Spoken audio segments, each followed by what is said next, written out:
बहुत बहुत शुभकामनाएं। आपको भी और आप सभी लोगों को। आज नीतीश्वर सिंह की 111वीं जयंती मनाई गई है, इसको लेकर के उपस्थित हुए हैं। जैसे आज नीतीश्वर महाविद्यालय के संस्थापक नीतीश्वर बाबू की जयंती है और उस जयंती में हम लोग अपने महापुरुषों को इसलिए याद करते हैं कि उस समय समाज सेवा के भाव से उन लोगों ने इतनी बड़ी बड़ी संस्थाएं स्थापित किया, बिना किसी सरकारी मदद के स्थापित किया।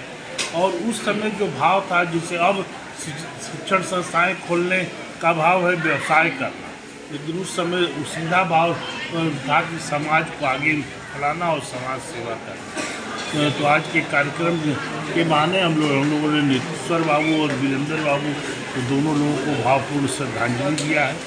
महाविद्यालय अग्रतर विकास की नई ऊंचाइयों को छुए, उसके लिए अपनी शुभकामनाएं दिया है और महाविद्यालय परिवार को आश्वासन भी दिया है कि नियमों की परिधि में जितना संभव होगा विद्यालय महाविद्यालय को लगातार मदद करता रहे।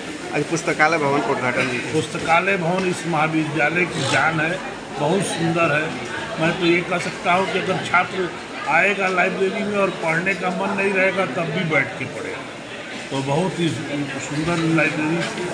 तो इस स्मार्ट रूम का उद्घाटन हुआ, महाविद्यालय का स्वरूप देख के बहुत अच्छा लगा। छात्र छात्राओं को प्रेरणा स्रोत में क्या कहना चाहिए? छात्र छात्राओं को यही कहना है कि वे क्लासरूम टीचिंग से अब दूर होते जा रहे हैं और उनको यही कहना है कि क्लासरूम टीचिंग का कोई विकल्प नहीं है। बाकी गूगल वगैरह से या इंटरनेट वगैरह से आपको इंफॉर्मेशन मिल सकती है, लेकिन ज्ञान नहीं मिलेगा। ज्ञान मिलेगा क्लासरूम टीचिंग से ही, उसका कोई अल्टरनेटिव नहीं है। तो मैं तो आज इस कार्यक्रम के माध्यम से यही कहूँगा कि छात्र छात्राएं क्लासों से विमुख ना हो और ज़्यादा से ज़्यादा संख्या में क्लास हो। सर, मकर संक्रांति के सबसे पहले चैनल परिवार की ओर से बहुत बहुत शुभकामनाएं सर। मुबारकबाद। बहुत बहुत धन्यवाद, बहुत बहुत धन्यवाद। सर, आज नीतीश्वर सिंह का जो है 111वीं जयंती जो मनाई गई, इसको लेकर क्या कुछ कहिएगा? ये नीतीश्वर प्रसाद सिंह की 111वीं जयंती है और हर साल की भांति हम लोग इसको धूमधाम से मना रहे हैं। चूँकि परीक्षा चल रही है स्नातक की, इसलिए इसको थोड़ा सा कम स्तर पे ही रखा गया है। नहीं तो सांस्कृतिक कार्यक्रम कराने की भी योजना रहती है। पिछले 2 साल से इसे मना रहे हैं, क्या है कि हम लोगों को इनके जन्मतिथि के बारे में पहले ज्ञात नहीं था, 2 साल पहले से ही ज्ञात हुआ है। और अब हम लोग हर साल इस दिवस को इसी हर्षोल्लास के साथ मनाएंगे।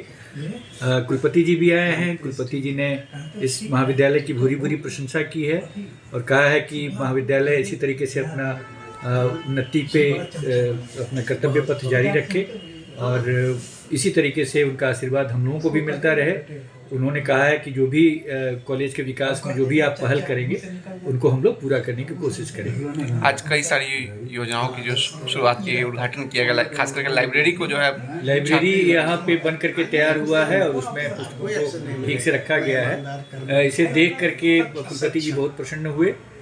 सही में हमको भी लगता है कि जो लाइब्रेरी है वो इस विश्वविद्यालय का एक बहुत ही अनूठा वो ये है, लाइब्रेरी है और वहाँ बच्चे जाकर बैठ करके पढ़ते हैं और आनंदित होते हैं। प्रेरणादायक कहीं ना कहीं लाइब्रेरी उन लोग के लिए साबित होगा। हाँ, प्रेरणादायक भी है। मैं भी विद्यार्थियों से अनुरोध करता हूँ कि वो आकर के यहाँ बैठें, पढ़ें और इसका लाभ उठाएं। नियमित क्लास जो लोग नहीं कर पा रहे, नियमित क्लास होता है, ऑनलाइन क्लासेस की भी व्यवस्था है।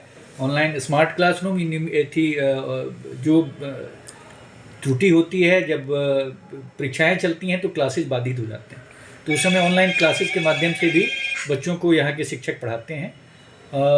चूँकि परीक्षाएं होनी है, कैंपस छोटा है, इसलिए वर्ग तो फिजिकली नहीं हो पाता है, लेकिन ऑनलाइन क्लासेस के माध्यम से हम सभी शिक्षकों को भी प्रेरित करते हैं कि ऑनलाइन क्लास करें और जो भी कमी रह जाती है छात्रों को वो पूरा हो जाए। सर, जैसा कि अभी कह रहे थे कुलपति सर, यदि यही हालत रही तो जो ऑनलाइन नहीं, बहुत पहले कुलपति जी को दिया था जी कि बायोमेट्रिक फॉर स्टूडेंट्स लागू हो, बायोमेट्रिक टीचर्स तो लागू है। तो आज मैंने उनसे कहा भी, आपने देखा भी होगा कि मैंने उनको कहा, तो उन्होंने इस बात की घोषणा की है कि अगर अटेंडेंस कम रहा तो बायोमेट्रिक स्टूडेंट्स के लिए भी लागू होगा अगले सत्र से। और इसे अगर लागू कर दिया जाएगा तो छात्रों को भी मजबूरी रहेगी कि वहाँ आकर अटेंडेंस लें और अपना क्लास करें। सिर्फ बोलने से नहीं होगा कि क्लास नहीं होता है, उनको क्लास में हाजिर भी देनी पड़ेगी।